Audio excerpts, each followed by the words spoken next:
Hola amigos, bienvenidos a mi espacio. Soy David Parcerisa. Hoy voy a hablaros sobre un tema que a mí particularmente me tiene bastante intrigado y que procede de un relato de los muchos que nos cuenta el amigo Jesús Jofre, un contactado catalán que tuvo una serie de experiencias bastante significativas durante su servicio militar en la base militar de Roses. Estas experiencias se podrían resumir brevemente como que tuvo un encuentro con una nave y con un humanoide de más de 2 metros de altura, al cual dispararon incluso con una CETME.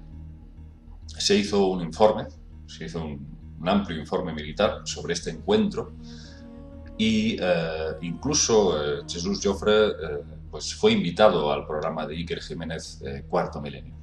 En su momento lo explicó y parece que realmente fue una experiencia muy impactante. 22 o 23 años después de este encuentro, tras un muy largo peregrinaje de búsqueda para contactar con estos seres, Jesús se inicia en todo tipo de técnicas de relajación, de meditación, hasta que, como digo, 20 y pico años después consigue contactar telepáticamente con aquella misma entidad con la que había tenido ese encuentro en la base militar de Roses años atrás. Lógicamente es muy difícil aquí resumir un proceso de más de 20 años en donde Jesús se dedica pues básicamente a, él siempre lo dice, primero buscarse a sí mismo, encontrar su propio equilibrio interior, conocerse verdaderamente, para luego conseguir llegar a alcanzar un estado que le permita contactar con estas entidades que él percibía, estaban en un rango de frecuencia, de vibración superior al nuestro, un estado de conciencia mucho más elevado. Entonces él pensó rápidamente que aquí no se trataba de, para llegar a contactar con estos seres, de pasarse todas las noches con el coche de una montaña a otra pues buscando ovnis. No, él se dio cuenta rápidamente de que la fórmula era precisamente alcanzar un estado de conciencia que esté más de acorde a ese nivel en el que se encontraban estas entidades. Y parece ser que lo consiguió. Pero durante ese proceso, concretamente pues en el año 82, Jesús Jofre, junto con unos amigos, iniciaron un viaje por mar, un viaje marítimo, con destino a Perú. Y en este viaje ocurrieron cosas que es de lo que voy a hablaros a continuación. Concretamente, pues compraron una embarcación en el puerto de Villafranche-sur-Mer, en Francia. Ahí pues compraron un barco, sería un tipo de velero de 2 palos aparejado ketch, de 19 metros. Sin embargo, la salida fue en Canarias, el 5 de enero de 1982 en el puerto de Las Palmas. Cuando llegaron a Perú, se alojaron en un hostal, concretamente en el pueblo de Yucay, en el Valle de los Reyes, cerca de Cuzco. Ahí estuvieron durante casi un mes y lo interesante es que conocieron casualmente o causalmente, como solemos decir los que nos dedicamos a estas cuestiones, a un grupo de personas bastante misteriosas, por cierto, que pues parece que tenían rasgos europeos, no parecían sudamericanos, pero desde luego tenían un aspecto que no permitía discernir exactamente cuál era su nacionalidad. Este grupo, que vestía pues con unos ropajes blancos, era un tipo de ropas amplias, con gorros en la cabeza, era mayoritariamente de hombres, aunque también había alguna mujer entre ellos. Y Jesús dice que nada más verlos sintió inmediatamente una fuerza muy especial. Esa gente emitía una vibración, una fuente de energía que de alguna forma le indicaba que se trataba de seres muy evolucionados. Concretamente, este grupo pues estaba formado por médicos, por abogados, por gente que se dedicaba a la naturopatía, la astrología, la numerología. Entonces, creo que en total eran nueve conformaban este grupo. Y ellos decían ser miembros de una antigua escuela esotérica. Os voy a leer una parte de la descripción que él hace de esta especie de hermandad en su libro Contacto con Charim, un ser de quinta dimensión. Este libro de Jesús Joffre es una actualización del anterior que publicó y que dentro de pocas semanas se va a publicar. Y este relato es un avance de este libro que, por cierto, Jesús Joffre me pidió que se lo prologara. Entonces os voy a leer un poco la descripción que él en su libro nos hace de esta especie de hermandad. Y dice lo siguiente: la hermandad monástica de Romanía es una escuela esotérica muy poco conocida, pues no realiza actividades públicas ni de proselitismo clásico en otras escuelas. Sus alumnos se reparten por todo el mundo, aunque mayoritariamente por Europa. Durante un periodo de 12 años, cada uno de ellos va recibiendo información y pautas para su estudio y preparación personal. Su formación incluía conocimientos técnicos, filosóficos y metafísicos. En el grupo había médicos, ingenieros, arquitectos, abogados y también especialistas en curación por magnetismo, naturopatía, espinología, astrología. Dominaban diversas artes adivinatorias, practicaban la magia y en algunas artes marciales, concretamente karate y aikido, yoga, meditación, etc. Se les orientaba en lo que debía ser su alimentación, por supuesto vegetariana, y con todo ello se iban preparando para la llegada, al final del periodo de 12 años, de un maestro que les citaba y agrupaba para una selección final. Escogía a un grupo reducido, de 12 como máximo, que debían dejar todo en sus vidas: familia, trabajo, posesiones personales, etc. Dejarlo todo para emprender un viaje por todo el planeta Tierra.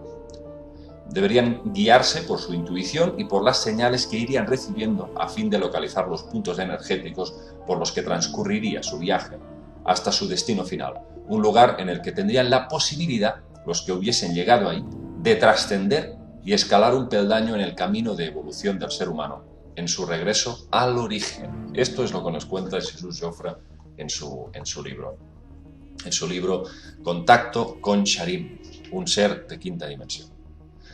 Bien, aquí lo interesante es que, lógicamente, esta gente les contaron en su primera cena que ellos practicaban todo tipo de técnicas basadas en ciencias herméticas, especialmente la acupuntura. Fijaos hasta qué punto este grupo era rígido y aplicado en sus técnicas, en sus rutinas diarias, que se levantaban cada día a las 6 de la mañana en punto y iniciaban entre 2 y 3 horas de meditación continua.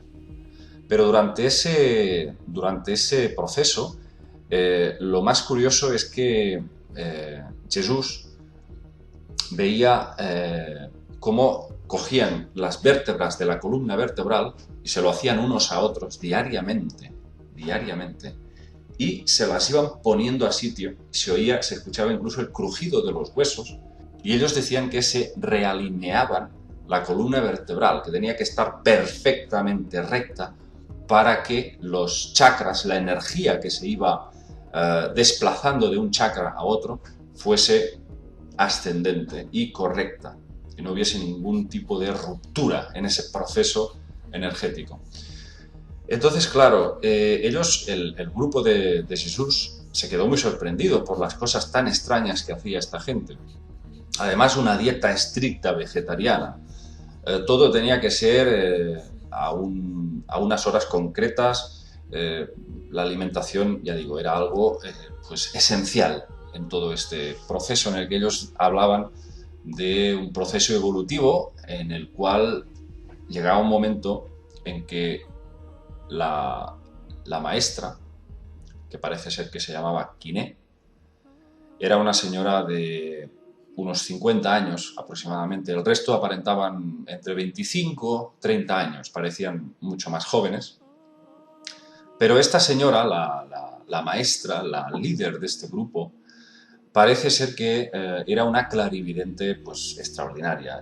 Jesús la describe como una dotada psíquica con una visión permanente para poder ver pasado, presente y futuro. Y hacía como una serie de lecturas de todos los componentes del grupo de Jesús. Algunos estaban más abiertos que otros a, digamos, escuchar lo que ella tenía que decirles. Normalmente les cogía de las manos y en un momento les decía todo lo que habían vivido, todo lo que estaban viviendo y parte de lo que podrían vivir en el futuro. O sea que era como una especie de vidente o clarividente, pero con una capacidad de percepción extraordinaria. El caso es que todo esto duró aproximadamente un mes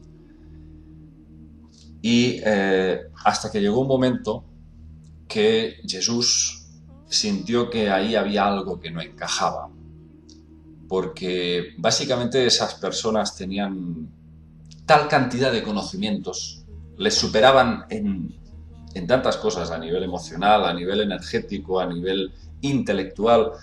Eran unas personas que de alguna forma parecían como maestros ascendidos, así lo decía Jesús cuando a mí mismo también me lo había contado personalmente. Entonces, bueno, llegó un momento que él tuvo la ocasión de poder hurgar en los pasaportes de estas personas. ¿Y cuál fue su sorpresa cuando descubrió que evidentemente en los pasaportes figuraba la fecha de nacimiento de cada uno de ellos? Adivinad la edad real que tenían. Todos, sin excepción, tenían entre 80 y 90 años. Sin embargo, aparentaban entre 25 y 30. Jovencitos, pero que los pasaportes desde luego los delataban. La guinda final a todo esto llegó cuando Quiné le pidió una cita privada a Jesús. Ella le dijo que se había sentido durante todo ese tiempo muy próxima a él, con mucha afinidad energética, y que había decidido darle como una especie de regalo.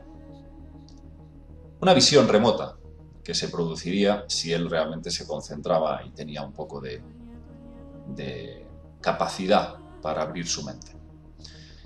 A las 6 de la mañana, Jesús acudió a la cita con Quiné y ésta le cogió de las manos y Jesús inmediatamente entró en un estado en el que se desplazó su conciencia hacia un lugar en donde pudo recordar con pelos y señales sus vidas pasadas y llegó a recordar 7 encarnaciones diferentes. Concretamente, en una de ellas, en la primera de ellas, se vio en la Atlántida, como una especie de médico científico. En otra se pudo ver en la época de Cristo. En otra vida, como monje budista en el Tíbet. En otra, llegó a verse como sacerdote de los incas en el lago Titicaca. En otra, como alquimista en la Francia de Luis XIV. En otra, como un médico en el Hospital del Mar en Barcelona a finales del siglo XVIII. Y ahí viene la más interesante. Recordó, absolutamente con todo detalle, una vida en la que Jesús había sido discípulo, nada más y nada menos, que del mago Merlín. Yo cuando me contó esto pensé que, bueno, lo primero que le dije, ¿Merlín realmente fue un personaje real? Pues bueno, para Jesús Joffre está claro que sí. Él dice que tuvo esa visión remota, que lo recordó perfectamente, y que estuvo efectivamente como discípulo y también consejero de Merlín en tiempos lógicamente, del rey Arturo y de la Mesa Redonda. Parece que yo le pregunté cómo terminaba el recuerdo de esa vida y me responde que el mago Merlín en persona lo mató. Y lo mató por considerarle un traidor. Parece ser que no fue así. Sin embargo, Merlín, que decía él que era muy impulsivo, agarró su vara y le lanzó como una especie de rayo y lo fulminó. Eso es lo que nos contaba Jesús Joffre. Pero más allá de más allá de todos estos recuerdos de vidas anteriores, aquí lo interesante es que cuando Jesús regresa y termina ese estado de trance, la mujer, Quiné, que le había dado las manos y le había ayudado a que él tuviese esa lectura, le dijo con pelos y señales cada una de esas vidas. Ella también había visionado lo mismo que Jesús. Entonces llega un momento en el que Jesús se la queda mirando y le pregunta, bueno, le dice, he podido ver los pasaportes y las fechas de nacimiento de todo tu grupo. ¿Quién diablos sois vosotros? Estas personas tienen entre 80 y 90 años. Sin embargo, parecen jóvenes de 25. ¿Qué edad tienes tú? Y entonces Quiné le respondió con una sonrisa, no puedo responderte a eso, porque mi edad es indefinida. Y llevo aquí tanto tiempo que ni siquiera tú puedes llegarte a imaginar. Incluso Jesús nos cuenta que realizaron durante todo ese tiempo una especie de rueda de energía en el que todos se cogieron de la mano y dice él que llegaron a levitar más de un palmo. Él vio cómo efectivamente ascendían y permanecían estáticos en el aire, todo el grupo de personas cogidos de la mano. Evidentemente, si tenemos ocasión, más adelante vamos a contar con el propio Jesús Joffre que nos cuente con más detalle toda esta experiencia, porque desde luego, aunque se desvincula un poco del tema central de su libro, Contacto con Sharim, sí que considero que es bastante interesante porque de alguna forma nos está diciendo que hay seres humanos entre nosotros que son de alguna forma algo así como inmortales, personas que tienen edades indefinidas y que han conseguido unas técnicas basadas en una alimentación muy estricta y unas técnicas de meditación que desde luego les permite situarse en un nivel evolutivo en el que desde luego los años pasan como si fuesen días. Aquí os dejo este relato, amigos, para que reflexionéis y nos vemos en el próximo vídeo programa.